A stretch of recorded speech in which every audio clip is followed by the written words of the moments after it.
Xiaomi Redmi ഫോണുകൾ ഇഷ്ടപ്പെടുന്ന ആൾക്കാരുടെ ഏറ്റവും ഫേവറേറ്റ് സീരീസ് ആണ് റെഡ്മി നോട്ട് സീരീസ്. അതിലത്തെ ഏറ്റവും പുതിയ വേർഷന്റെ 13 Pro ആണ് എൻ്റെ കയ്യിലിരിക്കുന്നത്. 13 സീരീസിലെ 13 Pro. ബോക്സ് എൻ്റെ കയ്യിലിരിക്കുന്നുണ്ട്. നോട്ട് 13 Pro 5G എന്ന ബോക്സ് ആണ് കയ്യിലിരിക്കുന്നത്. ഓപ്പൺ ചെയ്യുമ്പോൾ മുകളിൽ കേസ്, ഡോക്യുമെന്റേഷൻ, സിം ടൂൾ പതിവ് പോലെ ആദ്യം ഇരിക്കുന്നുണ്ട്. കേസ് ഈ കാണുന്ന രീതിയിലാണ്. അതങ്ങോട്ട് മാറ്റി വെച്ചാൽ ഫോൺ കയ്യിലോട്ട് എടുക്കാം. ഓപ്പൺ ചെയ്യുമ്പോൾ ഓക്കെ, ഈ കാണുന്ന തരത്തിലാണ് അതിന്റെ ഡിസൈൻ. കഴിഞ്ഞ വർഷത്തെ ഫോണുകളിൽ നിന്നും കാര്യമായ മാറ്റമൊന്നും ഇല്ല കാണാൻ. എന്നാലും ബോക്സിനകത്ത് 67 വാട്ടിന്റെ ചാർജർ വരുന്നുണ്ട്, ഒരു ചാർജിങ് കേബിളും. അപ്പൊ ഇത്രയുമാണ് ബോക്സ് കണ്ടന്റ്. അങ്ങോട്ട് മാറ്റി വെക്കാം. അപ്പൊ ഈ കാണുന്നതാണ് റെഡ്മി നോട്ട് 13 Pro. ഈ ഒരു ഫോൺ എന്ന് പറഞ്ഞാൽ ഈ പ്രോ മോഡൽ, റെഡ്മി നോട്ട് സീരീസിലെ പ്രോ മോഡൽ എന്ന് പറഞ്ഞാൽ ഒരു ടൈമിലൊക്കെ ഏറ്റവും ആൾക്കാർക്ക് ഇഷ്ടമുള്ള ഒരു മോഡലുകളായിരുന്നു. ഒരു കാലത്തെ കൊമ്പൻ എന്ന് പറയാവുന്ന ഒരു മോഡലാണ്. എന്തായാലും ഇന്ന് അതിന്റെ പുതിയ വെർഷൻ കയ്യിൽ കിട്ടുമ്പോൾ എങ്ങനെയുണ്ട് എന്നുള്ളതാണ് നമ്മൾ നോക്കാൻ പോകുന്നത്. ടർബൈൻ ലൈക്ക് ഫ്ലാഷ് ഡിസൈൻ എന്നൊക്കെ അവർ വിളിക്കുന്നു ഇതിനെ. എന്തായാലും എന്നെ സംബന്ധിച്ച് ലൈറ്റ് വെയിറ്റ് ആണ്, കംഫർട്ടബിൾ ആണ്. കഴിഞ്ഞ വർഷത്തെ ഫോണിനെ വെച്ച് നോക്കിയാൽ ഏറെക്കുറെ അതുപോലെയൊക്കെ തന്നെ ഇരിക്കുന്നു. വേറെ പ്രത്യേകിച്ചൊന്നും പറയാനില്ല. താഴെ സ്പീക്കർ ഗില്ല്, ടൈപ്പ് സി പോർട്ടും, മെയിൻ മൈക്രോഫോൺ, പിന്നെ ഡുവൽ നാനോ സിം ആണ് സപ്പോർട്ട് ചെയ്യുന്നത്. 2 സിം ഇടാം. മെമ്മറി കാർഡ് ഇടാനുള്ള ഓപ്ഷൻ ഇല്ല. റൈറ്റ് സൈഡിൽ പവർ ബട്ടൺ, വോളിയം ബട്ടൺ, ടോപ്പിൽ 3.5 ജാക്ക് വരുന്നുണ്ട്. സ്റ്റീരിയോ സ്പീക്കറാണ്. മുകളിലും സ്പീക്കർ ഗില്ല് കാണാം. IR blaster, secondary noise cancelling microphone. Front design നിങ്ങൾ നോക്കി കഴിഞ്ഞാൽ വളരെ സ്ലിമ്മായ ബെസിൽസ് ഒക്കെ അടക്കമുള്ള നല്ലൊരു ഡിസ്പ്ലേ ഏരിയ നമുക്ക് കിട്ടുന്നുണ്ട്. അതായത് നല്ല ലുക്ക് ഉണ്ട്, കുഴപ്പമൊന്നുമില്ല. സോ ഡിസൈനെ കുറിച്ച് ഒരു ഐഡിയ കിട്ടിയല്ലോ. ഇതിന്റെ പ്രൊസസർ സ്നാപ്ഡ്രാഗൺ 7S Gen 2 എന്ന പ്രൊസസറാണ്. 25,000 രൂപ താഴെയാണ് വരുന്നതെങ്കിൽ, അല്ലെങ്കിൽ 25,000 രൂപ റേഞ്ചിലാണെങ്കിലും ആ ഒരു പ്രൊസസർ ഓക്കെയാണ്. 8GB RAM, 128GB സ്റ്റോറേജ്, അതേപോലെ 8GB RAM, 256GB storage, 12GB RAM, 512GB storage, ഇങ്ങനെ 3 വേരിയന്റുകൾ വരുന്നുണ്ട്. കൂളിംഗ് സിസ്റ്റം ഒക്കെ വരുന്നുണ്ട്. അപ്പോൾ പെർഫോമൻസിലും വലിയ അപാകതകളൊന്നുമില്ല. അത്യാവശ്യം BGMI കളിച്ച് നോക്കിയപ്പോഴും കുഴപ്പങ്ങളൊന്നുമില്ല, നൈസായിട്ട് വർക്ക് ചെയ്യുന്നുണ്ട്. നോർമൽ യൂസിലും നമുക്ക് വേറെ യാതൊരു അപാകതകളും തോന്നിയില്ല, നൈസായിട്ട് ഇത് വർക്ക് ചെയ്യുന്നുണ്ട്. പരസ്യ ആപ്ലിക്കേഷനുകൾ അതുപോലെ തന്നെ ഇവിടെയുണ്ട്. കുറച്ചൊക്കെ അൺഇൻസ്റ്റാൾ ചെയ്ത് കളയാൻ നമുക്ക് വേണ്ടെങ്കിൽ, അതൊക്കെ വേണ്ടാത്ത അൺഇൻസ്റ്റാൾ ചെയ്ത് കളഞ്ഞാൽ ഏകദേശം ഇതുപോലെ ക്ലീൻ ആയി വരും കണ്ടോ. അപ്പോൾ ആവശ്യമില്ലാത്ത അൺഇൻസ്റ്റാൾ ചെയ്ത് കളയുക, ആ ഒരു പണി എടുക്കണമെന്നേ ഉള്ളൂ, വേറെ കുഴപ്പമൊന്നുമില്ല. സ്മൂത്ത് ആയിട്ട് വർക്ക് ചെയ്യുന്നുണ്ട്. MIUI 14 ആൻഡ്രോയിഡ് 13 ബേസ്ഡ് ആണ്. ഇനി അങ്ങോട്ട് 14, 2024 ആയില്ലേ, 14 തരാമായിരുന്നു. ഇവർ 13 കൊടുത്തിട്ടുള്ളൂ. MIUI 14 ബേസ്ഡ് ആണ്.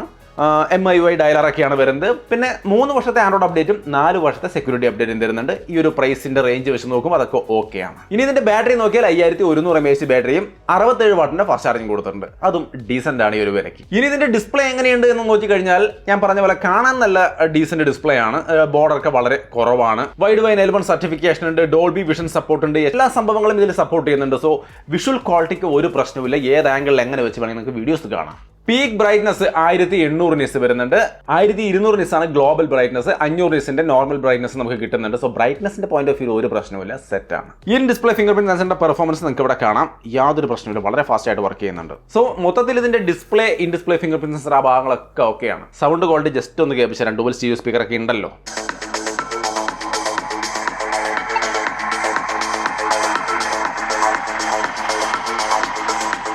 അപ്പോൾ അതിനെക്കുറിച്ച് ഒരു ഐഡിയ കിട്ടിയല്ലോ. അത്യാവശ്യം നല്ലതാണ്. ക്യാമറയിലേക്ക് വന്നു കഴിഞ്ഞാൽ ഇമേജ് സാമ്പിളുകൾ നിങ്ങൾക്ക് ഇവിടെ കാണാം. അത്യാവശ്യം നല്ല ഇമേജുകൾ തന്നെയാണ് കിട്ടുന്നത്. സെറ്റ് ആയിട്ടുണ്ട്, കുഴപ്പമൊന്നും പറയാനില്ല. ഡേ ലൈറ്റ് ആയാലും ആർട്ടിഫിഷ്യൽ ലൈറ്റ് ആയാലും മെയിൻ ക്യാമറ അത്യാവശ്യം നന്നായിട്ട് തന്നെ ക്യാപ്ചർ ചെയ്യുന്നുണ്ട് ഫോട്ടോസും കാര്യങ്ങളൊക്കെ. സെൽഫി ക്യാമറയുടെ സാമ്പിളുകളും നിങ്ങൾക്ക് ഇവിടെ കാണാം. ആർട്ടിഫിഷ്യൽ ലൈറ്റും കണ്ടീഷനിലും ഒരു ശരാശരി നിലവാരം തീർച്ചയായിട്ടും തരുന്നുണ്ട്.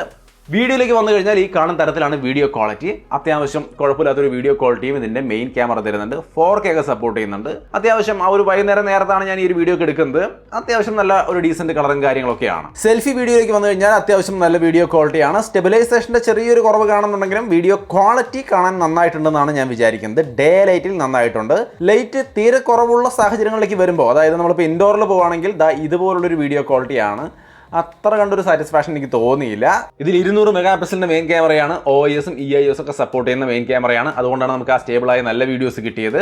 എന്നാലും ഓവറോൾ ക്യാമറ അത്യാവശ്യം തരക്കേടില്ലാത്തൊരു ക്യാമറ സെറ്റപ്പ് ആണെന്നാണ് ഞാൻ വിചാരിക്കുന്നത്. നിങ്ങൾക്കൊക്കെ ആണെന്ന് നിങ്ങളാണ് നോക്കേണ്ടത്. ഗോറില്ല ഗ്ലാസ് വിക്ടസിന്റെ പ്രൊട്ടക്ഷനൊക്കെ കൊടുത്തിട്ടുണ്ട് കേട്ടോ. പിന്നെ 10 5G ബാൻഡുകളുണ്ട്.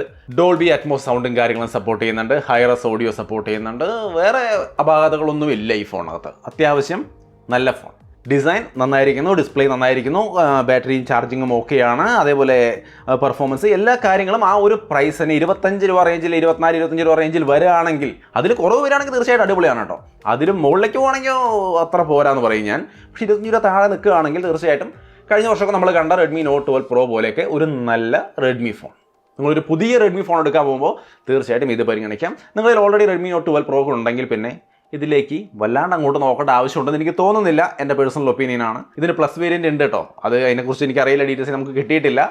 സോ അത് ഒന്ന് ചെക്ക് ചെയ്ത് നോക്കുക. പ്ലസ് ഒക്കെ വേണ്ടവർ അതെടുക്കുക.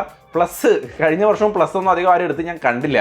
സോ ആലോചിച്ചിട്ടൊക്കെ എടുക്കുക. പ്രോയാണ് നല്ല ഓപ്ഷനായിട്ട് കഴിഞ്ഞ വർഷം എനിക്ക് തോന്നിയത്.